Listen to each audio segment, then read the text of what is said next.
Our next topic is about systems. Till now, we have studies about signals. Basically, in a system, we have a black box, and at its input, we have a input signal xt or xn, depending upon the nature of our time, whether it is a continuous or a discrete signal. And at output of this system, we have a output called either yt or yn, again depending upon the nature of our time, whether continuous or discrete. We can describe our system as ht or hn, continuous system or discrete system. At this point we can treat this system as a black box. Black box means we do not know anything about this system. Sometimes we talk about white box. White box means we have each and every bit of information about system. In that case we call it as a white box. And if we do not know anything about this system, we can say that it is a black box. Simply check how we can connect our systems, interconnections of our system. We can connect our systems in series. This series connection is basically called cascade connection or cascaded system. Simply it is systems in uh, systems in series or cascade system.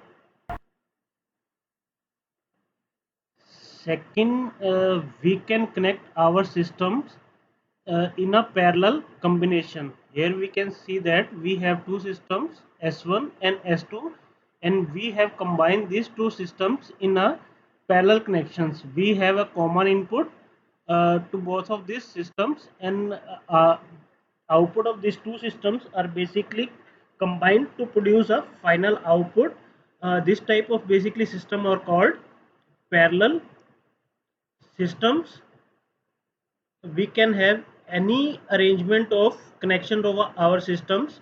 See, in this figure we have connected our first two systems, S1 and S2, in series, and the output of these two system is connected in a parallel combination with our third system, S3, and we are producing a output from a common input. This type of systems are basically called series parallel system, and depending upon this configuration we can have another combination that will be a parallel series systems. We can have feedback systems in which a part of output is fed back to our input. These types of system are basically called feedback systems. Now we can characterize our systems as serial system, system in series, that is cascading system, parallel systems, series parallel systems, and feedback system. Apart from that, we could have a system feed forward system in which we are feeding a part of our input towards output. Mostly these systems are basically feed forward system in which we are feeding our input towards our output. And in another type of systems we can feed a portion of our output towards our input. Now let have a look at a example of our system. In this system we are taking a tank system. हम एक tank system ले रहे हैं in which we have a tank. हमारे पास एक tank है और इस टैंक को हम फिलअप कर रहे हैं through a water pipe, and this water pipe has a flow at which this tank is going to fill. इस जो टैंक में वाटर लेवल होगा वो डिपेंड होगा जो हमारा फ्लो रेट होगा इस पाइप के थ्रू आएगा. सपोज हम यहाँ पे कोई भी अपना जो फ्लो रेट है उसको कंट्रोल नहीं कर रहे, हम फुल फ्लो पाइप के थ्रू आने दे रहे हैं, तो हमें इस टैंक में जो फिलअप करना है तो वो फिलअप हमारे पास क्या होगा, वाटर हमारे पास इसमें टैंक में फिलअप होना स्टार्ट होगा और ये एक लेवल तक मेरे पास फिल होगा. सपोज मैंने इस टैंक को इस हाइट तक फिल कर दिया. That height that is basically now a level in a tank. Level is basically height of water inside a tank from a reference point. जो भी हमारे पास टैंक का बॉटम होगा उसको अगर हम रेफरेंस पॉइंट मान लें तो उस रेफरेंस पॉइंट से जो भी हमारे पास मैक्सिमम हाइट होगी टैंक में वाटर की, that is basically water water level और water height of tank. Suppose now we have to plot input and output signals for this system. तो इनपुट पे जो हमारे पास सिग्नल आ रहा है दैट इज वाटर फ्लो। हम वाटर को फ्लो करा रहे हैं और किस अकॉर्डिंग टू हम इसको कैसे फ्लो करा रहे हैं। तो हमारे पास जो वाटर लेवल है, वाटर फ्लो है, that is basically zero when there is no flow, and water level is full when there is a full flow of water। तो सिंपली फर्स्ट जो हमारे पास ग्राफ है इसमें हम प्लॉट कर रहे हैं flow of water with respect to time. Suppose हम टोटल 5 मिनट्स के लिए अपने फ्लो को परमिट कर रहे हैं। तो इनिशियली हमारे पास फ्लो क्या होना चाहिए, it is zero, means no flow, कुछ भी वाटर इसमें फ्लो नहीं कर रहा। एंड आफ्टर 1 मिनट हम अपने फुल वाटर को फ्लो करने के लिए परमिट कर रहे हैं। तो मीन्स मेरे पास जो चेंज होगा that is from zero to highest value. जो भी हमारे पास वाटर की फ्लो रेट होगा हाईएस्ट, उस पर हमारे पास वैल्यू चली जाएगी, that is full value.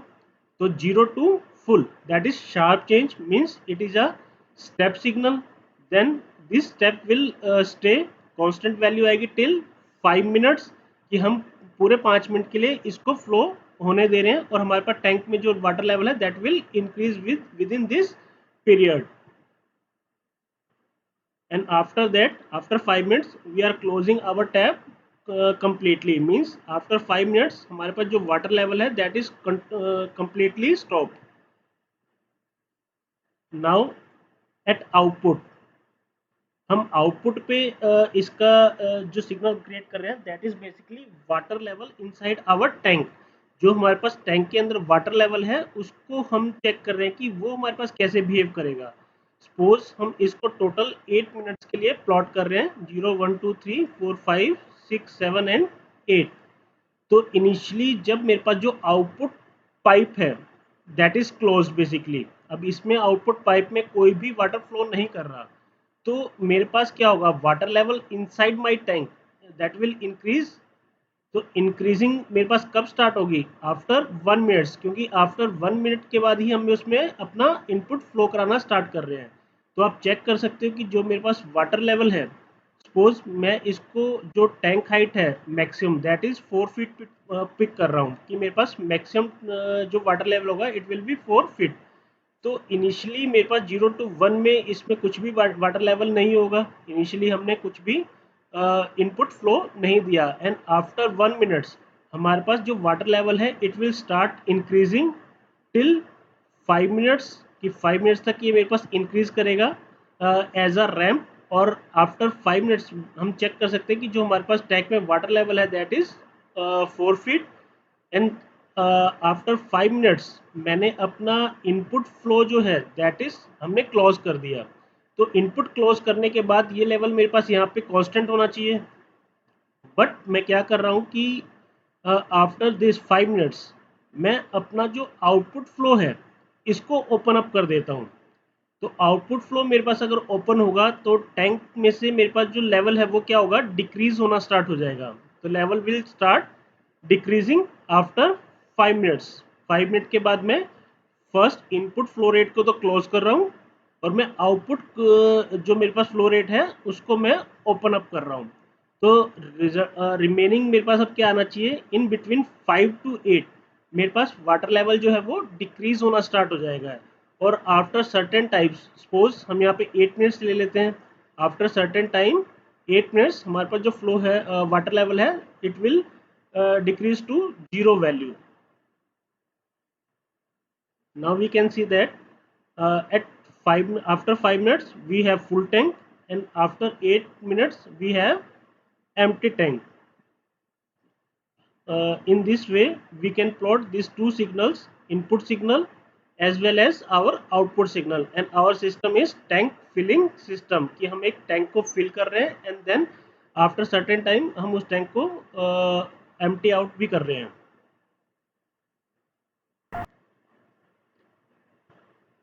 Now classification of systems. Basically, our first classification of system is continuous time system versus discrete time systems. As we know from our signals, if anything is described as a t, means it is a continuous time system, and if we are using n means it is a discrete time system. So simply a system with xt as an input and yt as an output is a continuous time system, and its response is called a ht. Simply yt is equal to x1t plus 2 of xt is our continuous time system. Simply अगर हमें check करना है कि whether it is a continuous time और discrete time system, तो हमें check क्या करना है कि अगर सिस्टम में t गिवन है, yt output is equal to any combination of continuous inputs like x1t plus 2x2 of t, means this type of system is a continuous time system. On the other hand, कि मेरे पास output yn is a function of input xn, where our hn is a system response. So we can say that our yn is equal to x1n minus 3 of x2n.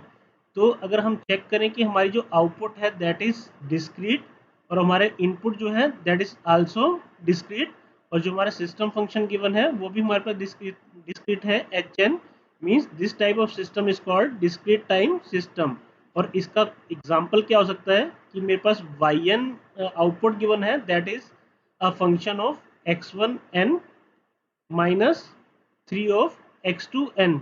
दो input है मेरे पास x1 और x2, दोनों का additive मेरे पास response मुझे output produce कर रहा है y ऑफ n. सेकंड हम क्या चेक कर सकते हैं कि जो मेरे पास कॉन्टिन्यूस टाइम सिस्टम्स हैं, we can describe this type of systems with the help of differential equations. हम कॉन्टिन्यूस टाइम सिस्टम को डिस्क्राइब कर सकते हैं by using differential equation, where as to describe our discrete time system we basically need difference equation. We will study these two about these two, differential equation and difference equation, uh, in our next lecture. We can solve our continuous time system with the help of Laplace transform LT or continuous time Fourier transform CTFT, continuous time Fourier transform, whereas we can solve our discrete time system with the help of Z transform or discrete time Fourier transform DTFT. Second, we need to know whether our given system is a linear और non linear system. हमें check करना है कि जो भी given system है वो हमारे पास लीनियर सिस्टम है या फिर वो नॉन लीनियर सिस्टम है. To check that we need to satisfy two equations और two conditions. Basically first condition is we have to check whether our system obey this additive property. Additive property मेरे पास क्या होनी चाहिए कि suppose मेरे पास x1 input produce कर रही है y1t आउटपुट और मेरे पास x2t इनपुट प्रोड्यूस कर रही है y2t सिस्टम. तो अगर हम इन दोनों को एडअप कर दें, अगर हम एक y1t और y2t को दोनों आउटपुट्स को ऐड कर दें, तो जो हमारे पास फाइनल आउटपुट जनरेट होगी y3t, it should be equal to x1t plus x2t. Means जो भी हम अगर इसको इनपुट की टर्म्स में राइट अप करें हमारे पास फाइनल आउटपुट को y3t को, it will be a combination of x1t plus x2t. Simply second जो मेरे पास कंडीशन सेटिस्फाई होनी चाहिए दैट इज होमोजेनिटी और scaling property. In that case suppose जो हमारे पास इनपुट सिग्नल है x1t, हम अगर इस सिग्नल को मल्टीप्लाई कर दें विद अ फैक्टर a और हम स्केल कर दें और अपने आउटपुट को जनरेट करें, हमारी आउटपुट क्या जनरेट हुई y1t. Means y1t is now equal to a of x1t। Simply हमने अपनी आउटपुट सिग्नल जनरेट किया y1t by scaling our input by a factor a।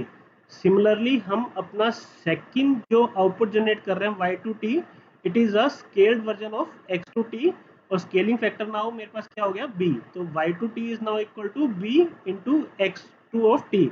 तो सिंपली जो हमारे पास फाइनल आउटपुट आएगी y3t, it should be a combination of y1 plus y2t, means in terms of x1 and x2। तो मेरे पास जो output आनी चाहिए that is equal to a of x1t plus b multiplied by x2t। Simply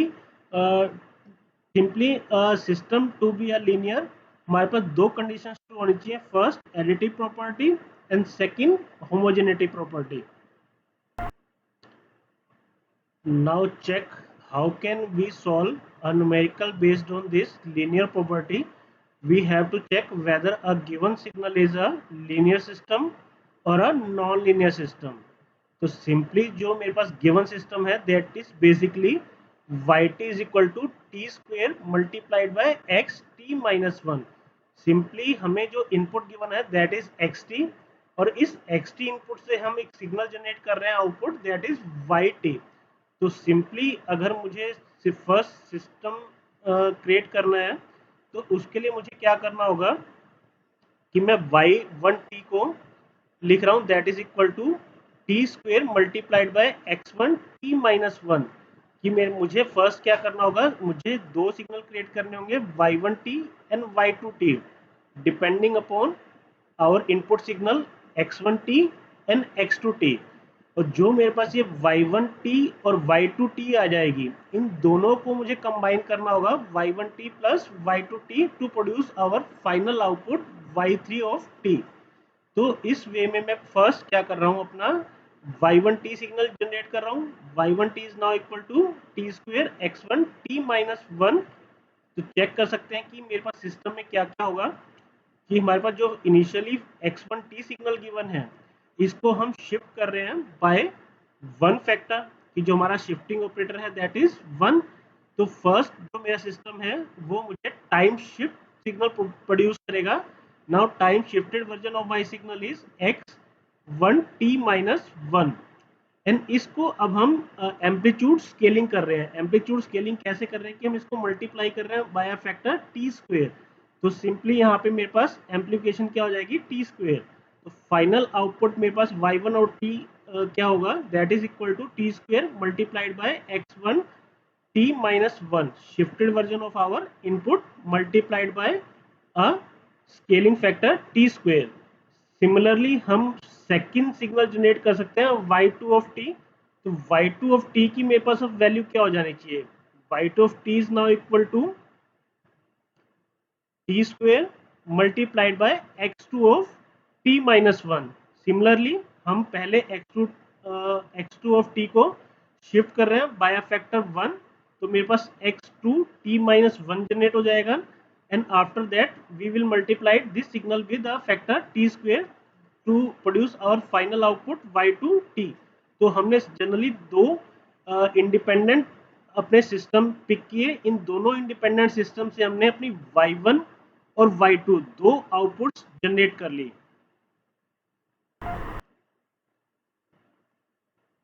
now in our third step, add these two output signals to create our third final output that is y3 of t। y3 of t is equal to y1t plus y2 of t। Simply जो हमने दोनों independent outputs create की, उन दोनों independent outputs को हम अब join कर रहे हैं to produce our final output y3t।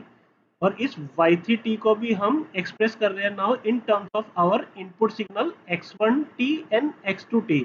तो simply after putting the values of y1t and y2t we have y3t is equal to T square multiplied by x1 t minus one plus T square x2 t minus one.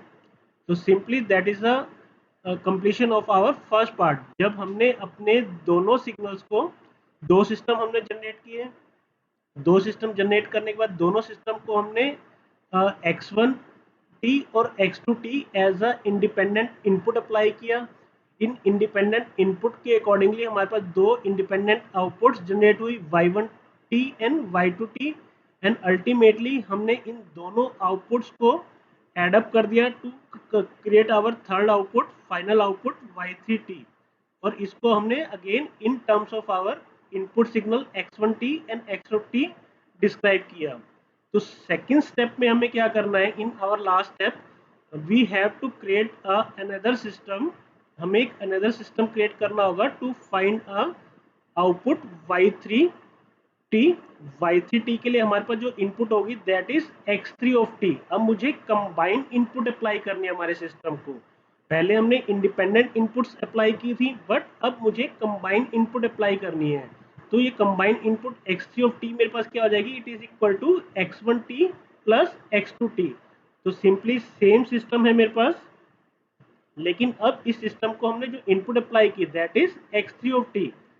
x3 of t is basically what? It is a combination of two inputs x1t plus x2t। तो same shift के बाद हमारे पास output क्या available हो जाएगी, x3 t minus one and T square के बाद हमारे पास आउटपुट क्या हो जाएगी, t square multiplied bye x3 t minus one. तो हमारे पास फाइनल आउटपुट y3t क्या होगा, अब y3t is equal to T square multiplied by x of 3t minus one. तो x ऑफ t के लिए हम क्या पुट कर दें, हम t x1t plus x2t। Simply हमें x3 को रिप्लेस कर रहे हैं बाय x1 प्लस x2। तो सिंपली हमारा एक्सप्रेशन क्या हो जाएगा, T square multiplied by x1 t minus one plus x2 t minus one. तो simply after opening it will be equal to t square x1 t minus 1 plus t square x2 t minus 1।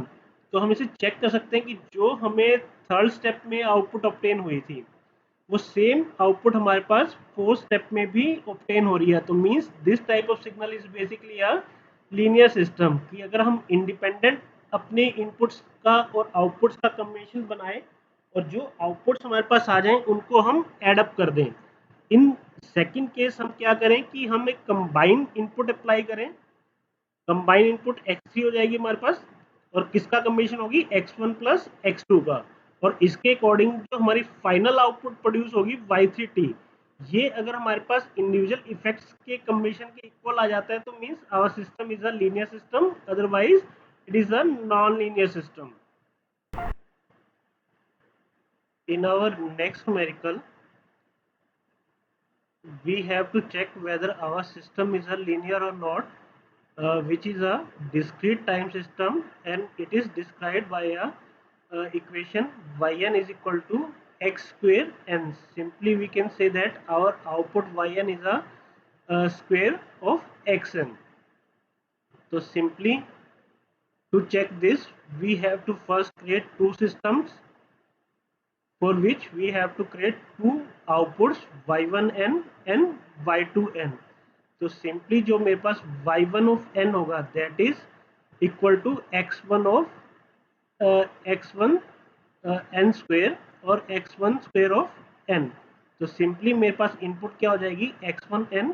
हम इस x1n को as a input provide कर रहे हैं to our system, और system मेरे पास किस टाइप का है, it is a square system. Basically जो भी इनपुट आएगी उसको हमें स्क्वेयर करना है to produce our output signal y1 of n।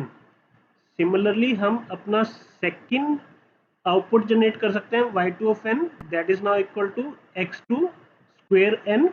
Again x2 is our input to system, system is a square system, input को स्क्वेयर अप कर रहा है देन आउटपुट जनरेट कर रहा है y2 of n।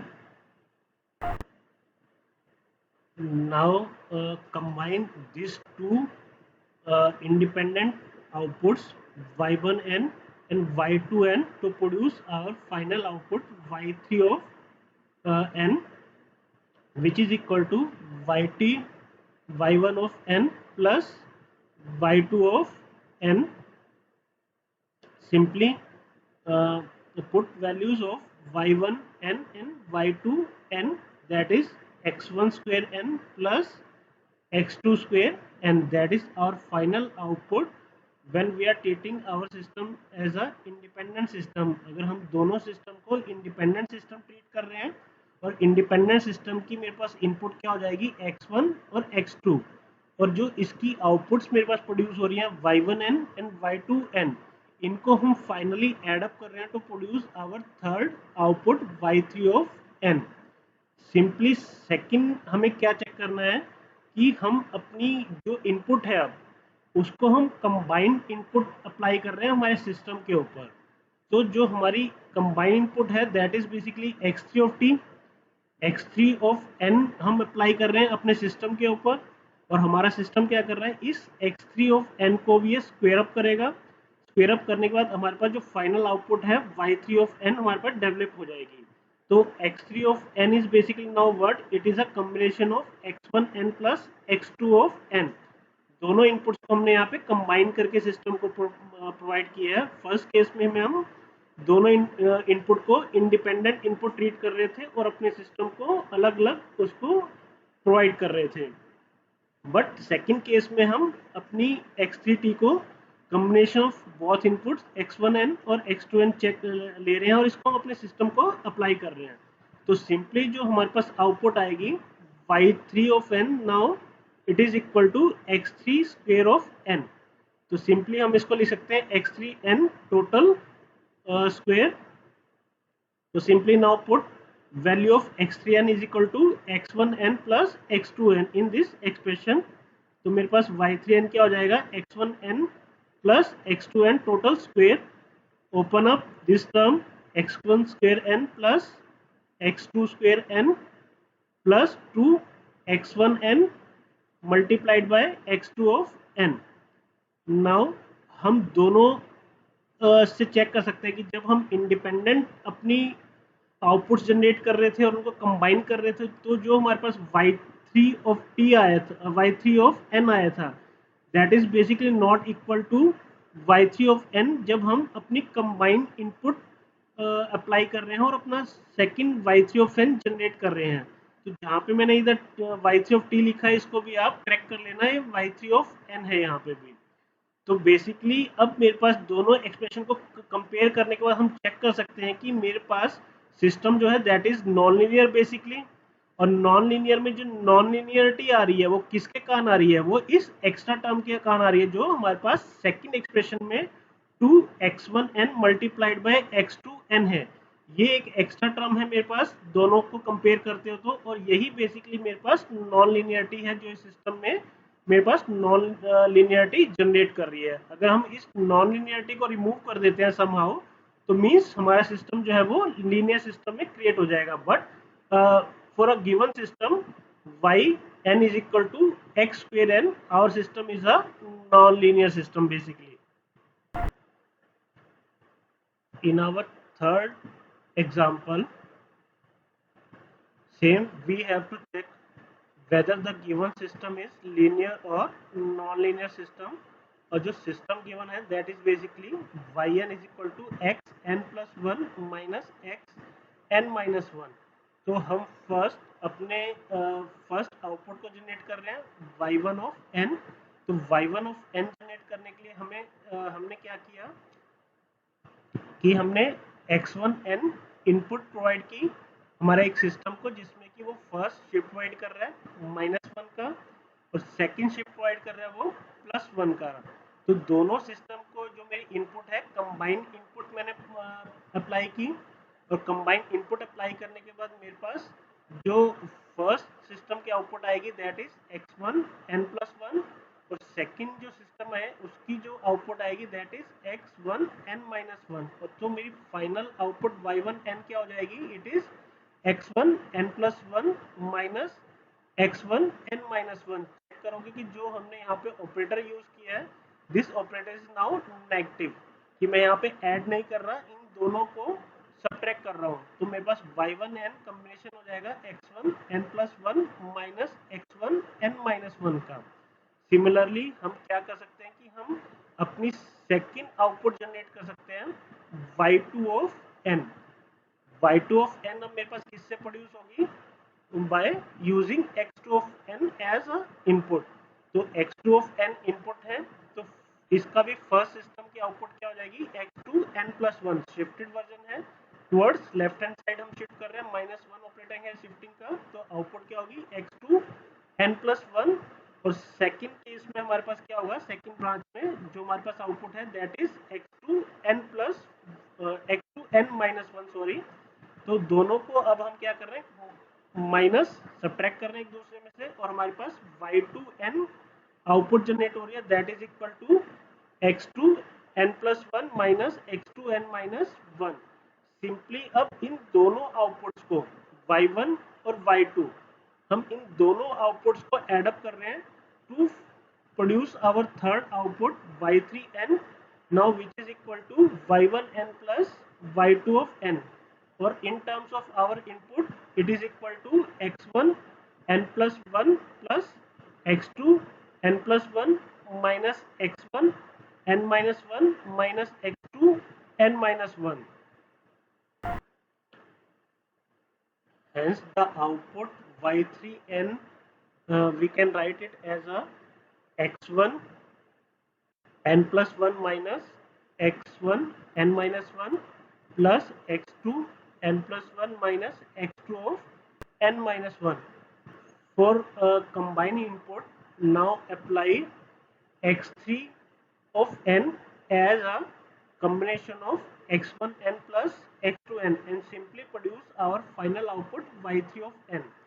अब हम सेकंड स्टेप में क्या करें, हम x3n को अप्लाई करेंगे as a combination of x1n plus x2n and we have to now produce y3 of n.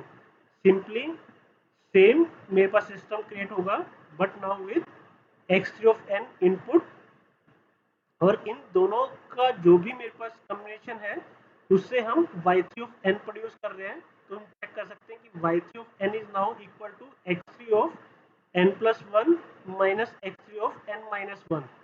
Simply जो मेरे पास x3 है इसकी वैल्यूज पुट कर दें इन terms of x1 and x2, तो मेरे पास x3 क्या हो जाएगा, x1 plus x2 multiplied by n plus 1 minus x1 plus x2 multiplied by n minus 1. Simply open up x1 n plus 1 minus plus x2 n plus 1 for second term x1 n minus 1 minus x2 n minus 1. So simply we can compare these two equations from first step and second step. हम दोनों step से check करें कि जो first step में हमारे पास y3 of n आया था और जो सेकंड स्टेप से हमारे पास y3 of n आया, दोनों हमारे पास सेम है। तो दोनों y3 of n मेरे पास सेम है, तो means my system is a simply linear system. तो किसी भी सिस्टम की लीनियरिटी चेक करने के लिए बेसिकली हमें क्या करना है कि हमें फर्स्ट जो भी मेरे पास इनपुट्स गिवन है उनका इंडिपेंडेंट इफेक्ट चेक करना है कि सिस्टम के ऊपर उनका इंडिपेंडेंट इफेक्ट क्या होगा, और उनके अकॉर्डिंगली इंडिपेंडेंट आउटपुट मुझे जनरेट करनी होंगी। तो जो मेरी इंडिपेंडेंट आउटपुट जनरेट हुई है उनको हम कंबाइन करके एक final output y3 of n obtain करेंगे। और सेकंड स्टेप में हमें क्या करना है, सेकंड स्टेप में हमें एक कंबाइंड इनपुट चाहिए, जो कि कॉम्बिनेशन होगा मेरी इंडिपेंडेंट इनपुट्स का। तो जो मेरे पास कंबाइंड इनपुट मेरे पास आ जाएगी उसको मुझे अब सिस्टम को अप्लाई करना है सिस्टम के ऊपर, और मुझे अपनी जो फाइनल आउटपुट y3 है उसको जनरेट करना होगा। तो फाइनली हमें क्या चेक करना है कि जब हम इंडिपेंडेंटली अपने रिस्पॉन्स को एडअप कर रहे हैं और जो हम कंबाइंड इनपुट के अकॉर्डिंगली रिस्पॉन्स आ रहा है उसको दोनों को चेक कर रहे हैं कि दोनों सेम आते हैं, तो means our system is a linear system. अगर दोनों रिस्पॉन्स मेरे पास सेम नहीं आते तो means our system is a non linear system. और जो एक्स्ट्रा टर्म हमारे पास आ जाएगी किसी सिस्टम में that is basically non linearity.